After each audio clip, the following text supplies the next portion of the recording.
Back at it again with another video. Today bringing you a payback prediction video. First time I'm doing one of these. I did one before with a bud named Aaron. Go check out his channel, I'll link it below. But for like, it was the Japan show that they did on the network, so that was a minute. Anyway, payback's tonight, if you're watching this tonight. If not, then why are you watching a prediction video? Because the show's tonight. So if you're watching a prediction video after the show went up, you're a little cheater. I'm just saying. There's going to be a lot of spoiler alerts if you're watching this after tonight. Anyway, we're going to kick things off with the pre-show match. Ryback versus Kalisto for the US title. I hope they give Kalisto the belt still. I hope they keep it on him. Even though I kind of feel like they're going to give it to Ryback just because they've been using Kalisto mainly in a tag team role with Sin Cara still. But I want Kalisto to keep the belt because I feel like the title could benefit a lot from having someone like Kalisto as champion. But yeah, I'm gonna go with my heart wants Kalisto. My brain says Ryback, so the big guy. Then we go on to Baron Corbin versus Dolph Ziggler. I think Corbin on the main roster is alright. I don't mind it, but it's not really my favorite either. But I'm gonna go with Corbin. I don't think they're gonna have Corbin lose in his first pay-per-view match. Then we go on to Sami Zayn versus Kevin Owens, which is insane that it's happening on a WWE card. I can't fathom it happening on a WWE pay-per-view. If you would have told me, 4 or 5 years ago, I'd have been like, no, you're crazy. But it's happening, and now it's insane, and I'm gonna go with Zayn.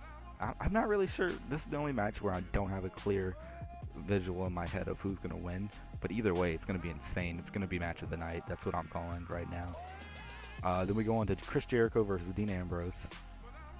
I think they're gonna give it to Ambrose, obviously, to give him some momentum going into whatever they have planned for him for the rest of the year.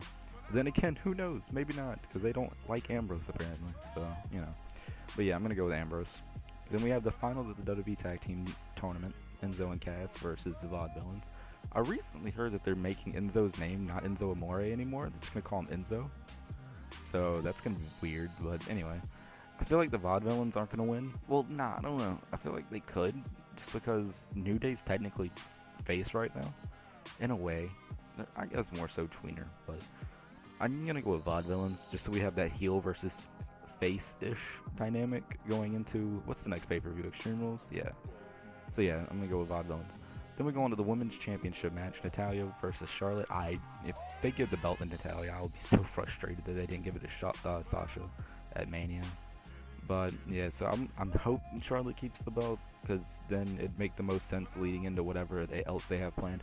I mean, I don't mind Natalya getting the shot. I think it's dope that they're giving other people title shots. I think it'd be dope if they give people like Naomi, Emma title shots as well, because I just think it'd be great for the division instead of focusing on the same core people. But at the same time, I feel like Sasha should have been the one carrying the belt going into the new title, just because I feel like she's the best overall on the main roster. She's the best overall, and WWE in general, overall superstar when it comes to women, because the mic work, the in-ring work, it's just phenomenal.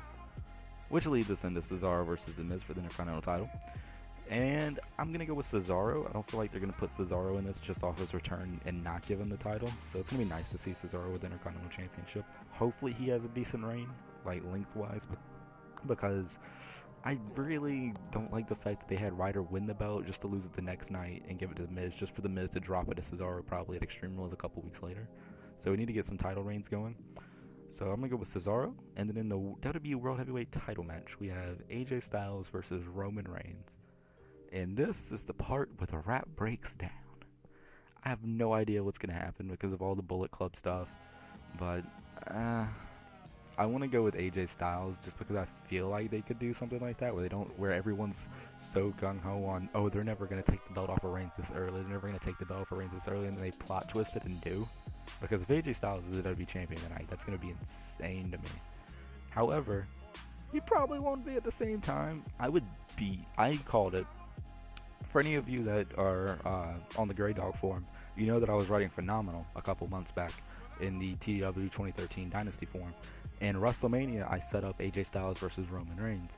And it was going to happen where two guys hopped the guardrail at WrestleMania and jumped AJ Styles, helping Reigns win. Then the next night, it was going to be revealed that those two guys were Gallows and Anderson, and they were going to join Reigns, and then Balor was going to debut later on in the diary, and basically Balor was going to join up with Styles, and that was going to have that dynamic. However, they didn't do that in real life, obviously, which I wouldn't expect them to.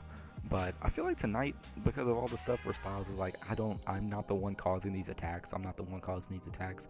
We're going to see AJ and Reigns not be able to finish the match because a trio is going to take them out, and that is Balor Club. I feel like Balor's going to debut tonight with Anderson and Gallows, and they're going to take out AJ and Reigns. And I kind of feel like okay, well, pause. I'm not going to say that because that's the NXT spoiler, so I'll just stop on that. But yeah, I feel like Balor Club's going to debut, making the match a no contest. Then again, it could finish, and alright. So yeah, I'm going to go with a no contest.